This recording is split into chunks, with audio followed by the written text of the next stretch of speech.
Morning, everyone. Thank you for joining us on this Wednesday morning. This is part 5 or 6 of our small business innovation series that we've been conducting here. So we're really excited to be joined today by Dr. Ruby Crenshaw Lawrence. But before I introduce her and her team, I just want to go over some housekeeping items. So as always, this session will be recorded and slides will be made available following the webinar, and the recording, along with all the other webinars that we've had as part of the series, will be processed and posted to the event page as well. And so we're working on all of those, so they'll be ready in a little bit. If you have questions throughout the webinar, which I presume you will, please use the Q&A or the chat features. We will be monitoring those throughout the webinar, and we will address all of the questions at the end of the presentation. So as something comes up, please type it in, and we will get to it as soon as we can. With that, I'd also like to thank our hosts of this webinar series, so the Ohio Apex Accelerator and the Ohio Small Business Development Centers.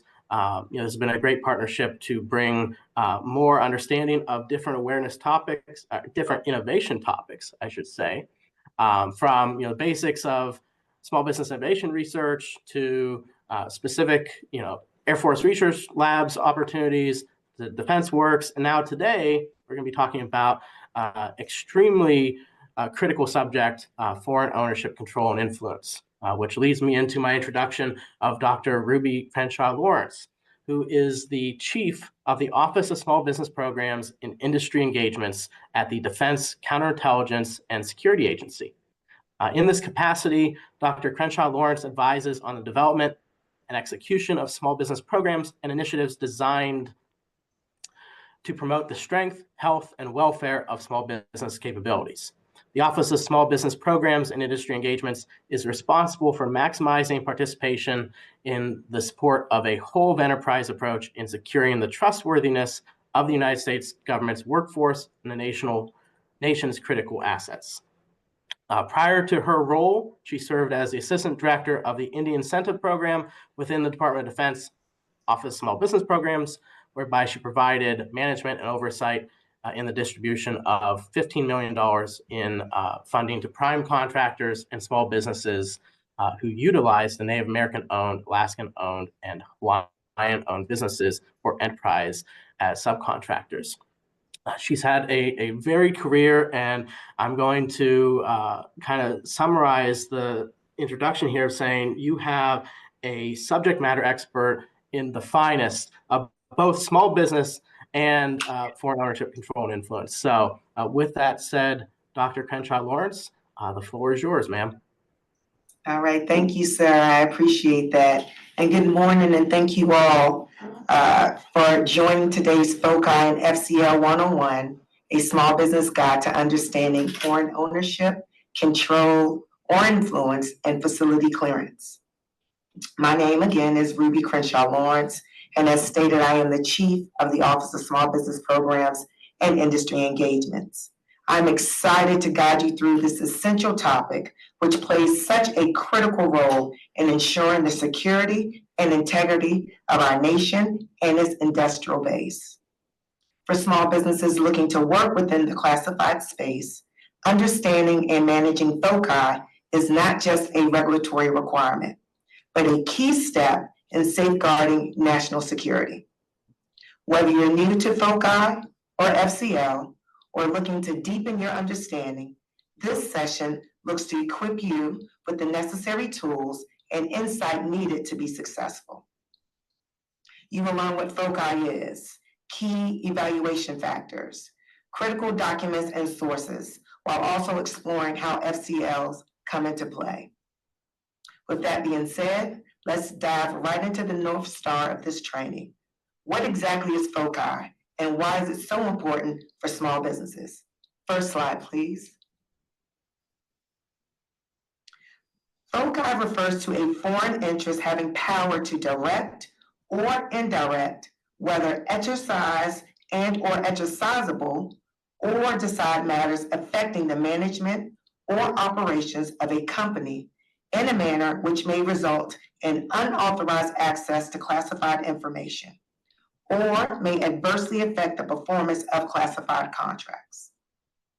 FOCI is a critical concept in the context of national security as it pertains to a company's ability to safeguard sensitive and classified information.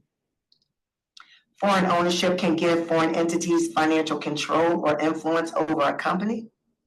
Foreign control refers to the power or ability of a foreign entity or individual to direct or dictate the business decisions, operations, or management of a U.S. company. Foreign influence occurs when a foreign entity or individuals, even without formal control or ownership, can sway or direct the actions or decisions of a U.S. company. Established by Executive Order 12829 to ensure cleared U.S. defense industry companies safeguard classified information in their possession while performing work on contracts, programs, bids, or research and development efforts, the Defense Counterintelligence and Security Agency administers the National Industrial Security Program, also known as the NISP, on behalf of DoD and 34 other federal agencies. Currently, there are approximately over 12,000 contractor facilities that are cleared for access to classified information under DCSA's oversight.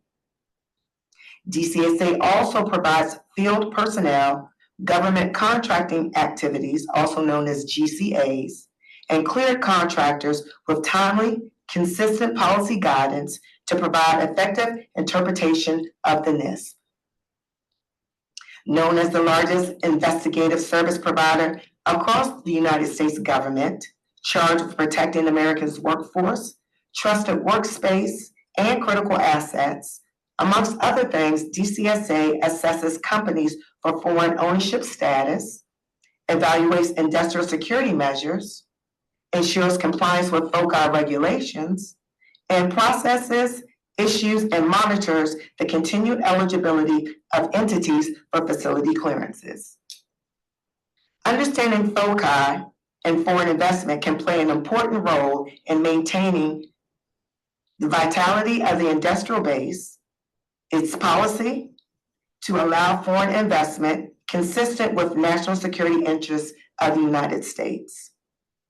Inasmuch, DCSA is responsible for managing the FOCI process, which involves identifying the source of FOCI, analyzing information, and determining actions to address FOCI. Next slide, please. There are 8 factors relating to a company, the foreign interest, and the government of the foreign interest that the agency reviews to determine if a company is under FOCI.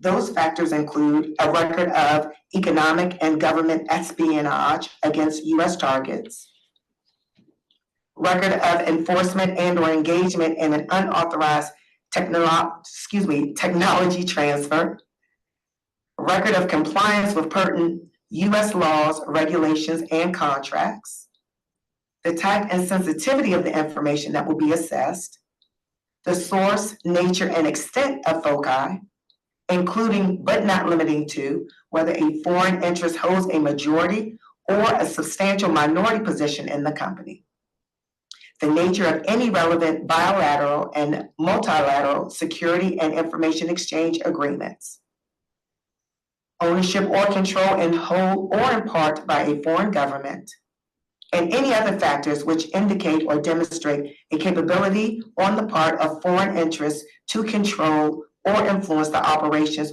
or management of the business. These FOCI factors are identified using some of the following identification documents and sources. Next slide, please. SF 328 is a form that is filled out by the company through the DCSA designated system of record. This form is required when applying for an FCL. Your KMPs, also known as your key management personnel.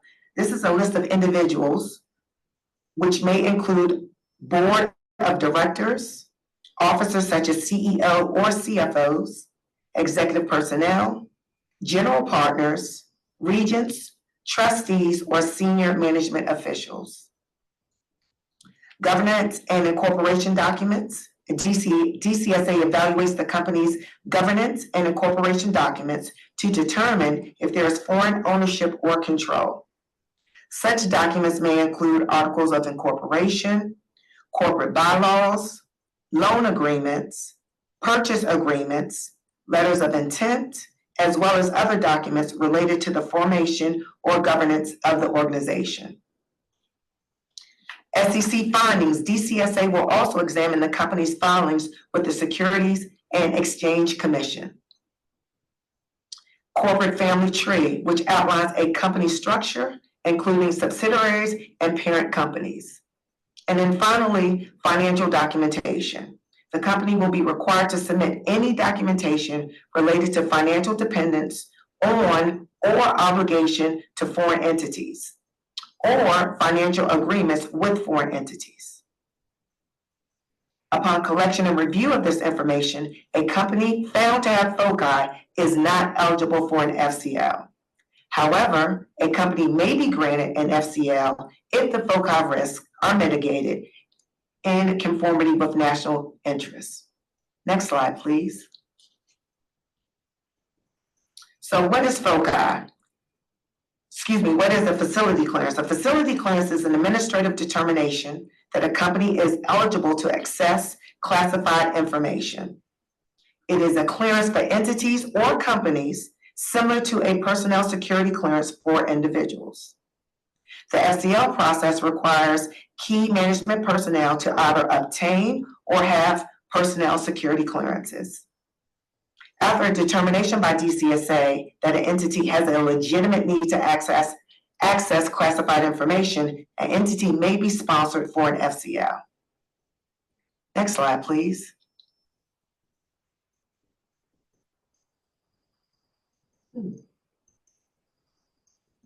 Okay, so FCL, there we go.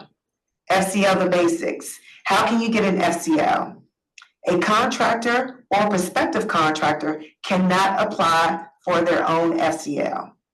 Contractors must be sponsored by the government contracting agency or another cleared contractor and have a legitimate need to have access to classified information.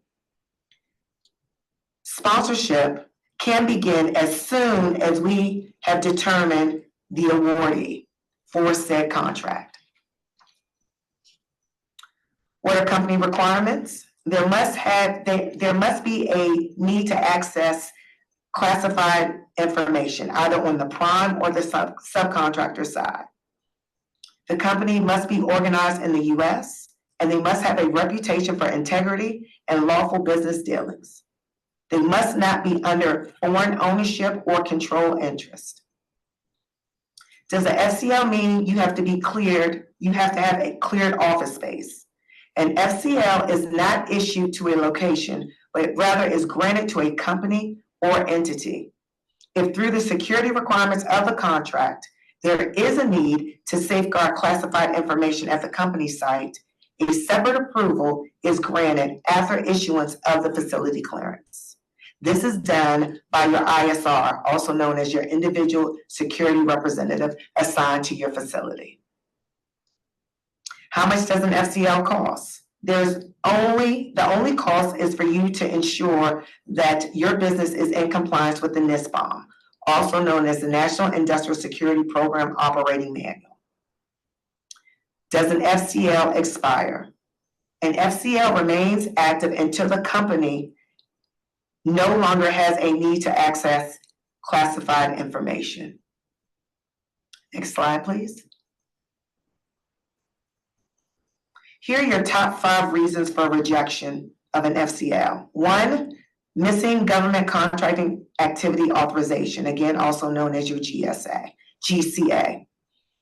Incorrect or incomplete information on your DD 254. Lack of justification, and your contract does not require access to classified information. Your solicitation also does not require access to classified information, or incorrect sponsorship request, which conflicts with the sponsorship information shown on your DD 254. Next slide.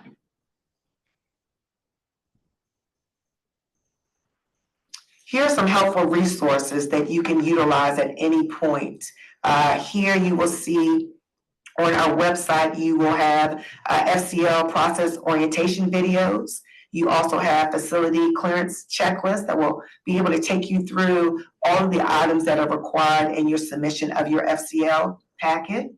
We also have our FCL orientation handbook and our NISPOM as a reference to ensure compliance. If there are any questions regarding FCL or FOCI, please contact the DCSA Knowledge Center. You can also visit the DCSA Center for Development of Security Excellence, also known as CDSC, for free training and resources. Final slide, please. And here's my contact information if there are any additional questions that are had at the conclusion or follow-up questions that you may have regarding this presentation. So that concludes my presentation. I'm open to entertain questions at this time. Thank you so much, Dr. Crenshaw Lawrence. That was a lot of great information. If it's all right, I'll leave this final slide up while we kind of go through questions. Sure. So some questions to get us started, because FOCI, it's always been around, but there's a lot more awareness and understanding of it now. How do companies deal with FOCI, or how could they mitigate FOCI concerns if there are any? The first thing to do is make sure that you're in contact with our agency. Our agency will ensure that what needs to be mitigated as it relates to FOCI concerns, we will actually work in tandem with the small businesses to make sure that those concerns are addressed. Awesome, thank you. Another question for you. So is it possible for a Canadian-owned company or entity to obtain a U.S. facility clearance, FCL? And so what would need to happen for that company, they would have to go through the FOCI steps, the necessary steps that I laid out originally, identifying your key personnel management, making sure that there is no influence, direct or indirect. Make sure that there is an understanding that the Canadian company, in fact, is the one that is leading all the effort, all the decision making. Over. Okay. Well, thank you for that. And I guess that kind of brings up a follow-on question to that. When we're looking at FOCI, what are the areas of concern, or the outside entities? Is it any country, or are there specific bad actors? Could you talk a little bit about that, please? Yeah, sure. There are some specific bad actors that we are looking at. Russia, of course, China, of course. We want to make sure that as you're going through any sort of mitigation that's needed, that we are identifying our adversaries, bad actors, if you will, as opposed to those who there just may be, some understanding of there is a little bit of key personnel management that may have some influence that is not coming from any two of those said countries. And so making sure, again, that you're working in tandem with your security representative is going to be key and paramount. Over. Thank you. A couple more questions here for you. So is FOCI only important to companies operating in the innovation space, or is it kind of a whole of industry concern that everyone needs to be more aware of? Absolutely, yes, sir. It is nationwide, if I may say. It is definitely something that is impacting the industrial base. We understand that we do have bad actors that are doing a number of things, right? And we want to make sure that we are protecting our critical assets. We're protecting our workspace. We're protecting those things that are of key importance to national security and national security priorities. So in fact, it is definitely a national initiative. It is definitely something that is impacting not just small businesses, but mid-sized as well as large businesses. Over. Thank you. You talked a little bit about how companies need to engage you, especially early on, if there's any concerns or questions. Could you talk a little bit more about what that process looks like and how companies can bring you in on the forefront? Absolutely. The first thing I would do is say, reach out to me at the email address that you all have before you. Reach out to me with any questions, any specific concerns that you may have regarding FOCI as well as FCL. Myself, along with my team, we work very, very closely with the industrial security arm of the agency. So if there's a question that we cannot answer specifically, we will make sure that we reach out to our counterparts, reach across the aisle to our internal stakeholders so that they too can lean in. I also would suggest reaching out to the Knowledge Center because that's where that body of experts, that's where they're housed. Right. And so making sure that as there are questions, as you're filling out your DD 254, that form in and of itself, as you saw, is one of the major reasons for your FCLs being rejected because it's either incomplete or it's not filled out properly. And so the Knowledge Center, again, alongside myself and my team, we will work alongside to answer any questions, but any specific questions that may fall on the industrial security side of the house, we want to make sure that we partner you up or a small business up with those experts. Over. Thank you so much. What other questions do you all have? FOCI is prevalent, and it exists, and we don't always understand it. So that's why we wanted to bring this session as part of this innovation series to raise more understanding of truly what FOCI is. So what questions do you all have for Dr. Crenshaw Lawrence? And while we're waiting, sir, I can just chime in and also just kind of stress the importance specifically to small businesses. The last thing we want is we don't want small businesses with the innovation that they bring to the nation taking adversarial capital, whether known or unknown, right? And so understanding FOCI, understanding how to mitigate FOCI concerns, understanding how to do internal risk assessment to ensure that you're not taking adversarial capital, to ensure that you're keeping your adversaries off of your front porch, if you will, is very key. And so it's something that our agency, as you stated, sir, it's been around for forever, right? But it is becoming now a bit more prevalent because of a number of things that are, of course, happening in our nation. And I'll just put a pin there, sir. Over. Thank you so much. And that kind of raises another question too of, does FOCI affect your likelihood to win a contract or your competitiveness to win a contract? It can, absolutely. Yes, sir. It absolutely can, especially if that contract requires an FCL. As I made mention, there's no way for you to even be considered for an FCL if you have not mitigated, if a company has not mitigated the FOCI concerns, because one goes hand with the other, right? We want to make sure that there's mitigation that's been addressed so that there is for said contract a bona fide need to have access to classified information. We want to make sure that we are keeping that classified information within a trusted space. Over. Thank you.